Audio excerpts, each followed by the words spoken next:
अमिताभ बच्चन एक ऐसा चर्चित नाम जो पूरी दुनिया में अमिताभ नाम का लौ जल रहे हैं। पर लौ को सूरज की तरह चमकने में किन किन कठिन दौर से गुजरना पड़ा, कैसे कैसे दिन देखने पड़े, उनके उतार चढ़ाव भरी जिंदगी से आपकी जिंदगी कैसे रिलेट करती है, इन सारे रहस्य को जानने के लिए वीडियो को पूरा देखिए। मैं हूं Ashok Mangalam, motivational speaker and business coach.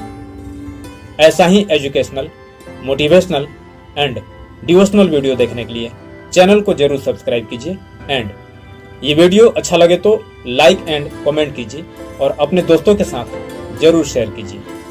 तो चलिए देर न करते हुए इस वीडियो को शुरू करते हैं। अमिताभ बच्चन आज इकलौते ऐसे एक्टर हैं जो 80 साल के होकर भी लगातार फिल्मों में एक्टिव हैं, खूब काम कर रहे हैं, बेहतरीन किरदार निभा रहे हैं और टीवी पर रियलिटी शोज को भी साल दर साल होस्ट कर रहे हैं। लेकिन अमिताभ की जिंदगी में एक दौर वो भी आया जब उनके पास कोई काम नहीं था, उनकी कंपनी घाटे में चली गई और उनके सिर पर करोड़ों का कर्ज हो गया। उस वक्त जो अमिताभ ने झेला उसके बारे में कोई सुपरस्टार सपने में भी नहीं सोच सकता। वो पूरी तरह टूट चुके थे, लेकिन इसके बावजूद किसी के सामने हाथ फैलाने के बजाय उन्होंने कुछ और करने की ठानी। आपको बता दें कि साल 1999 बॉलीवुड के अमिताभ के लिए किसी काले अध्याय की तरह था। दरअसल 1999 में वो दिवालिया होने की कगार पर हो गए थे। उनकी company Amitabh Bachchan corporation limited यानी ABCL बुरी तरह से कर्जे में डूब गई थी। कंपनी डूबने की वजह से उन पर 90 करोड़ रुपए का कर्ज था। किसी के लिए वो महानायक हैं, किसी के लिए बिग बी, किसी के लिए आज भी उनकी छवि एंग्री यंग मैन की है। मगर ये महानायक बिग बी और एंग्री यंग मैन भी जिंदगी में ऐसे दौर से गुजरा है जिसकी उनके फैंस ने कल्पना भी नहीं की होगी।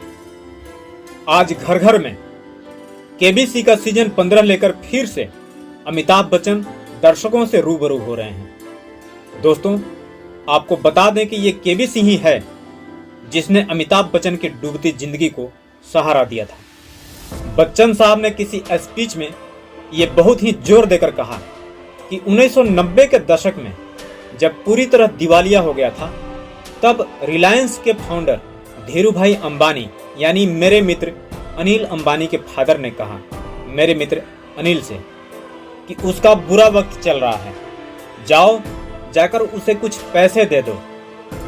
उन्होंने ये भी कहा कि वो जितना देना चाह रहे थे उससे मैं अपने कर्ज भरी जिंदगी से पूरी तरह बाहर ही नहीं निकल जाता, बल्कि आराम की जिंदगी भी जीता।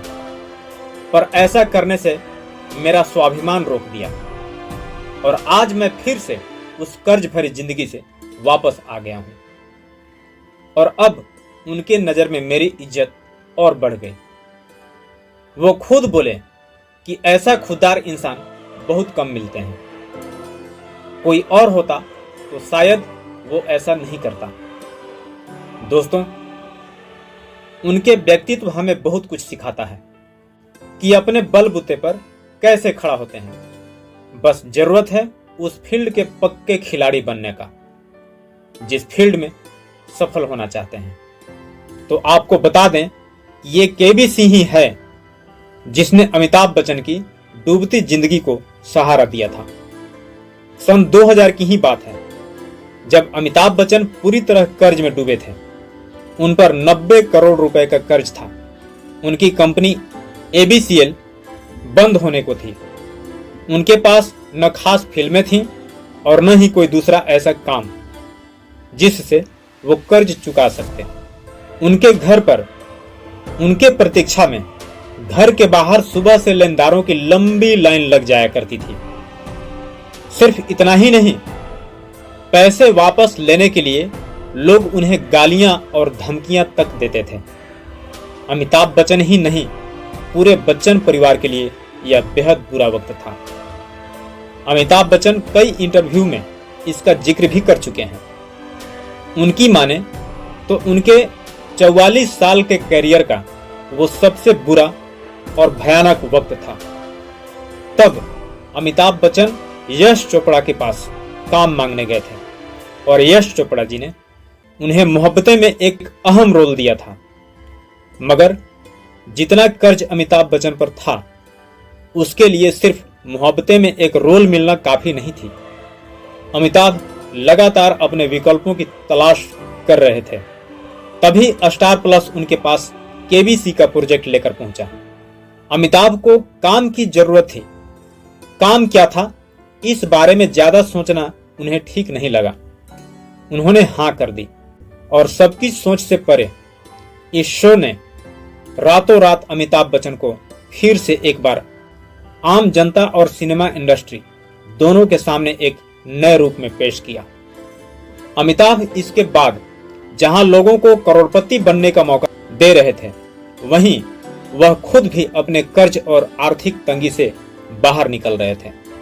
अक्सर उन्हें कहते सुना जाता है कि केबीसी उनकी जिंदगी का सबसे अहम हिस्सा है और हमेशा रहेगा। शायद यही वजह रही कि अमिताभ बच्चन जब भी केबीसी को होस्ट करते हैं तो उनमें अलग ही की तरह सहजता और सौम्यता नजर आती है, जैसे वह पूरी जी जान से इस शो से दर्शकों को जोड़ने के लिए जुट जाते हैं। समय समय पर उन्होंने नए नए रूप धरकर और प्रतिभागियों की फरमाइश पर तरह तरह के एक्ट करके मनोरंजन करने में भी कोई कसर नहीं छोड़ते। 1990 के दशक में अमिताभ बच्चन एक कठिन समय से जब गुजरे, तब अपना घर भी खोने के कगार पर थे, क्योंकि उनकी सारी संपत्ति कंपनी के साथ जब्त कर ली गई थी। वीर सांघवी के साथ एक पुराने साक्षात्कार में मेजबान ने बच्चन से पूछा कि क्या उनका घर जब्त होने वाला है। अमिताभ ने कहा, हाँ, वास्तव में यह कुर्की किया गया था। सारी संपत्ति, सारी जायदाद कुर्क कर ली गई थी।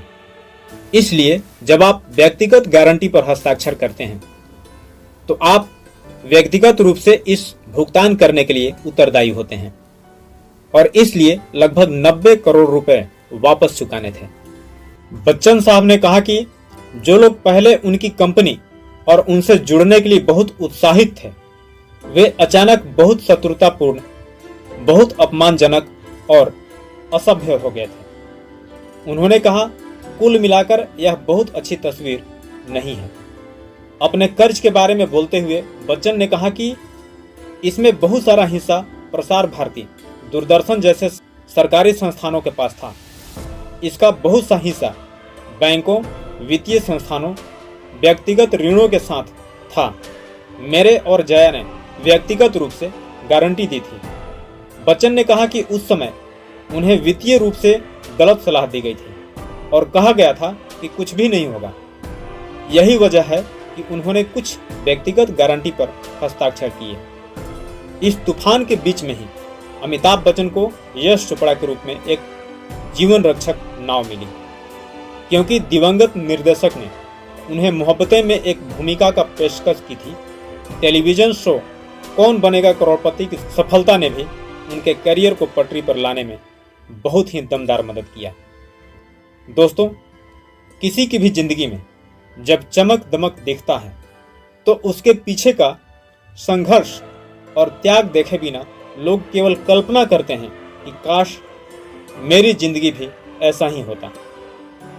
आप जो चाहोगे मिलेगा, पर अच्छी जिंदगी कीमत मांगती है और वो कीमत है सोच, संगत और आदत।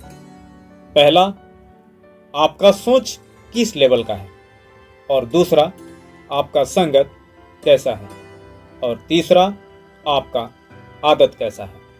इसे चेक करते रहिए और पूरा प्लानिंग के साथ, पूरी ताकत के साथ अपने कार्यों में लग जाइए। Thanks for watching the video.